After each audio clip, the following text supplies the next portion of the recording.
Welcome to the session Contemporary Aesthetics.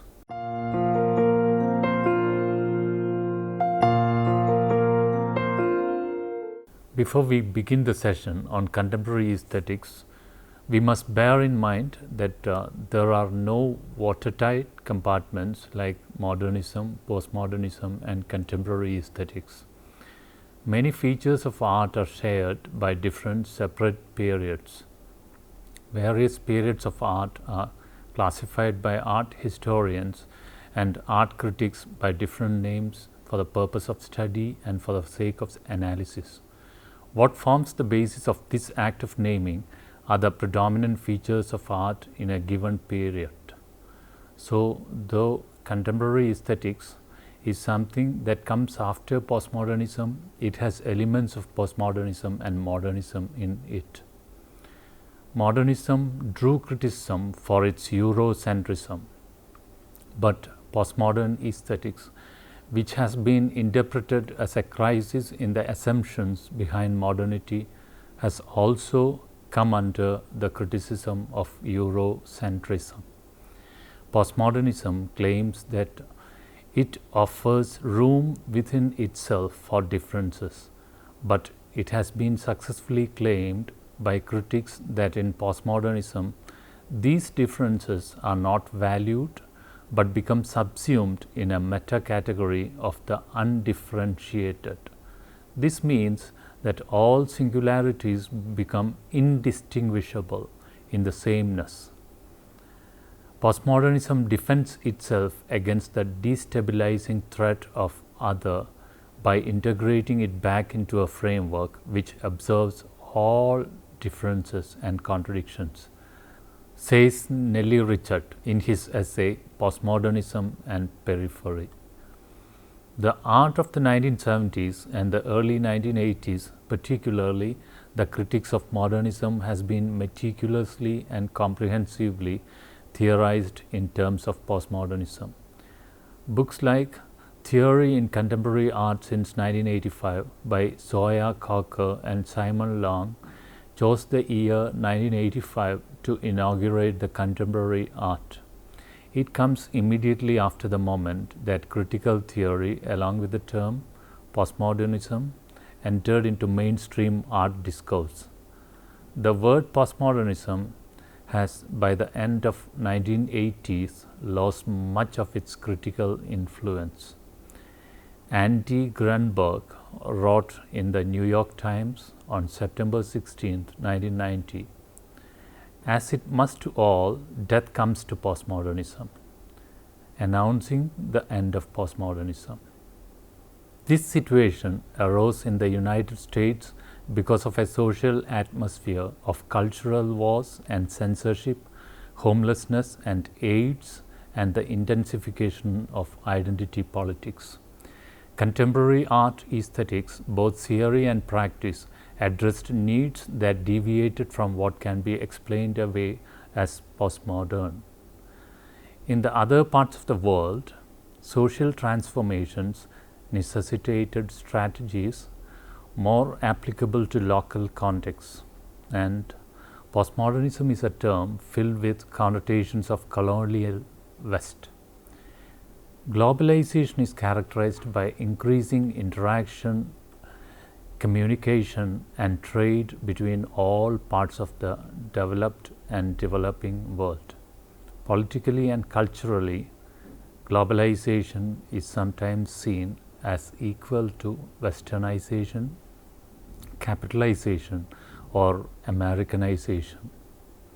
According to this view, there is only one superpower after the end of Cold War, the United States of America, whose political idea of capitalism and Western culture dominates the rest of the world. But this does not acknowledge the strength and impact of some non-Western cultural forms. In art, globalization involves many different forms of Western and non-Western engagement, which result in fusion and hybridization. This can also involve new perspectives on traditional art.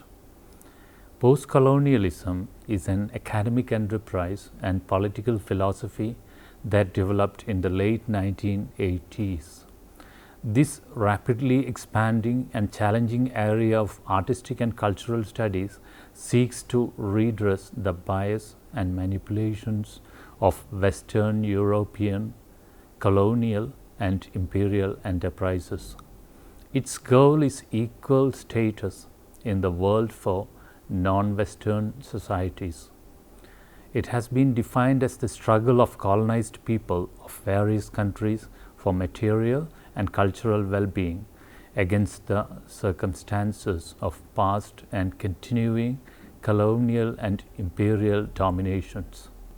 19th century anthropologists and writers believed that West had civilization and its others did not. Recent advocates of multiculturalism have insisted that all human nature is civilization and worthy of respect. Still, scholars like Nicholas Missoff, in his An Introduction to Visual Culture, establishes that it's clearly not yet universally established in Euro-American society.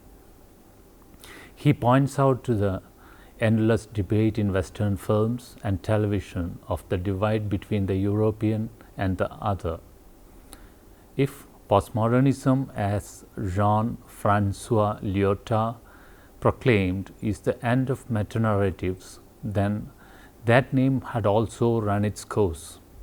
The cultural and theoretical turns in the 1980s took us to new areas of aesthetic inquiry and divergent political insights.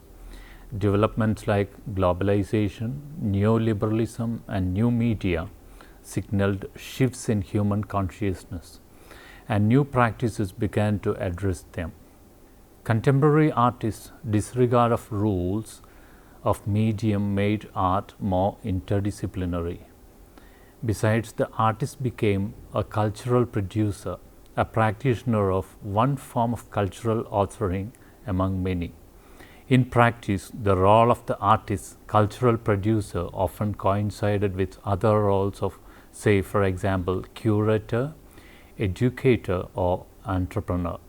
Art world now has been increasingly seen as a cultural field, one among others, in which an interdisciplinary cultural producer operated.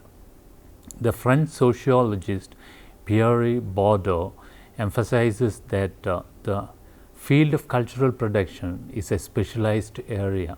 This area is guaranteed with an autonomy in its ability to bring forth heretofore unimagined representations.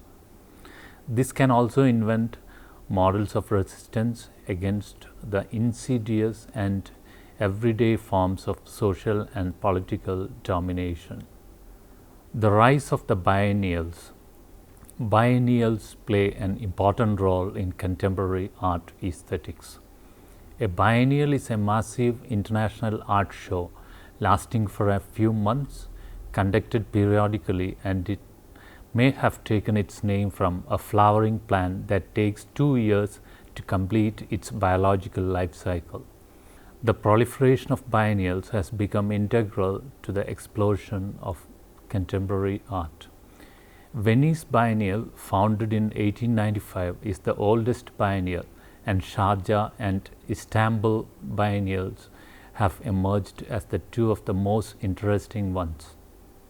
In the biennials that began when Havana Biennial was opened in 1984, art is a means that enables curators to work toward breaking the isolation of their peoples and regions and redefining national and international relationships. These large international shows are sites for experiment and exchange and are major tourist attractions. The tremendous growth of new biennials over the last 15 years has been observed to enable the periphery to talk back to the centers and among themselves. The major biennials in places like Gwangju, Havana, Tirana, and Sharjah are examples. With around 100 biennials in the world, these events have established themselves as international showcases of contemporary art. In most of these exhibitions, art is also seen as a means of improving society and make the world a better place to live in. According to Lillian Lames-Garoy, the director of the Centro Wilfredo Lam in Havana and the organizer of all 5 Havana biennials, art is very important for the survival of humanity. She is convinced that her biennial and the other art exhibitions of the genre can contribute to the construction of a more balanced world. The first biennial in India, Kochi Museeris Biennale 2012, is being conducted in the port city of Cochin in Kerala from December 2012 to March 2013. The birth of the curator. The contemporary art scene is characterized by the rise of the curator, and the presentation of arts is more dependent on curator than ever, says Michael Brunson in his essay The Curator's Moment. It is commonly agreed that when art from one culture is shown to another, it cannot speak for itself. Sufficient clues must be given to enable viewers to equip themselves to appreciate an artistic work that is produced in unfamiliar social conditions. The increasing institutional awareness of the importance of audience has made curators more visible as mediators between art and its viewers. Besides, installation as a standard art form in which contemporary artists around the world are working reinforced the increasing centrality of the curator. Installations involve selecting and arranging in a space often shared by visitors. They may also involve writing and educating. The dividing line between the artist and the curator fades, and this builds into the experience of art as a heightened awareness of the curator's reality. Video art. The use of a video as an artistic medium is not new, but the widespread use of video art in the 1990s has something to do with its narrative potential as a time-based medium, and it suggests a retreat from the instantaneity or simultaneity courted in much of 20th century art. For example, in his 24-Hour Psycho, the Glasgow-based neo-conceptualist Douglas Gordon tried to show the micro-narratives behind Alfred Hitchcock's classic film by slowing it down to approximately 2 frames per second. The English artist Gillian Wearing explored the disparities between people's interior and exterior lives in works like Dancing in Peckham, where she presented herself dancing self-absorbedly to imaginary music in a shopping center. These video practices show a strong individualist turn in 1990s art.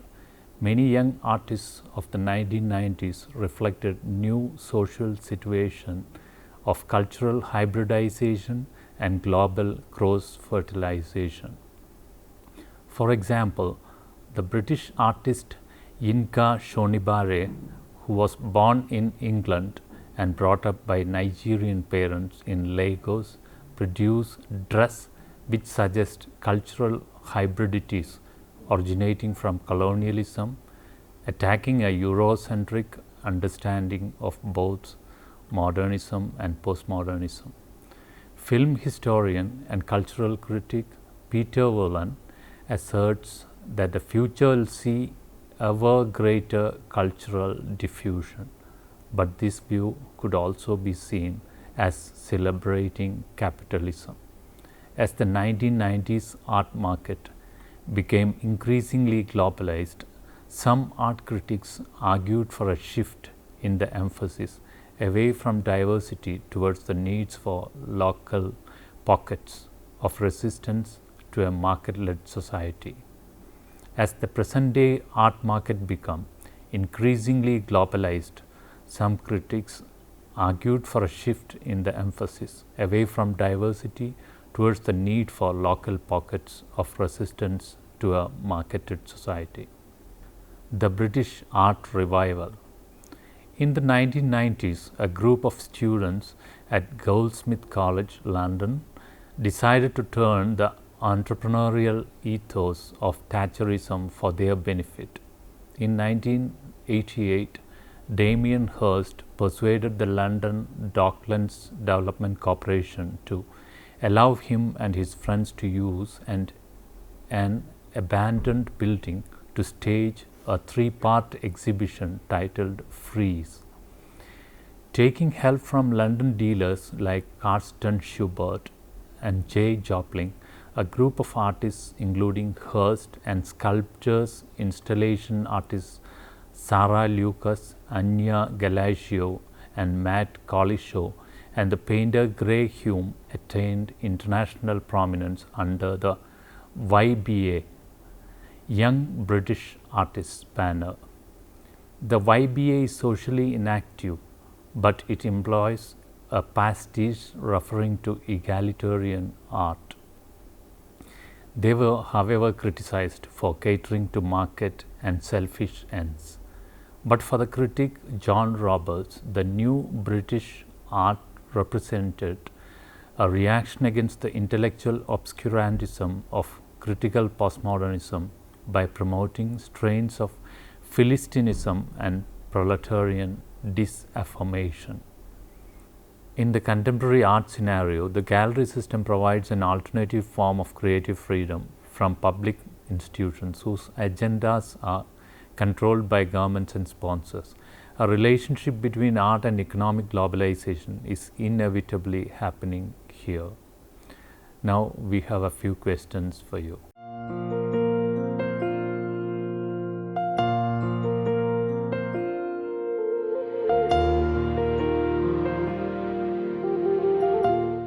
What is post-colonialism? And number 2, who said from today painting is dead? Describe the culture wars that took place in the USA and describe the gallery system in art. Here are some books for your reference.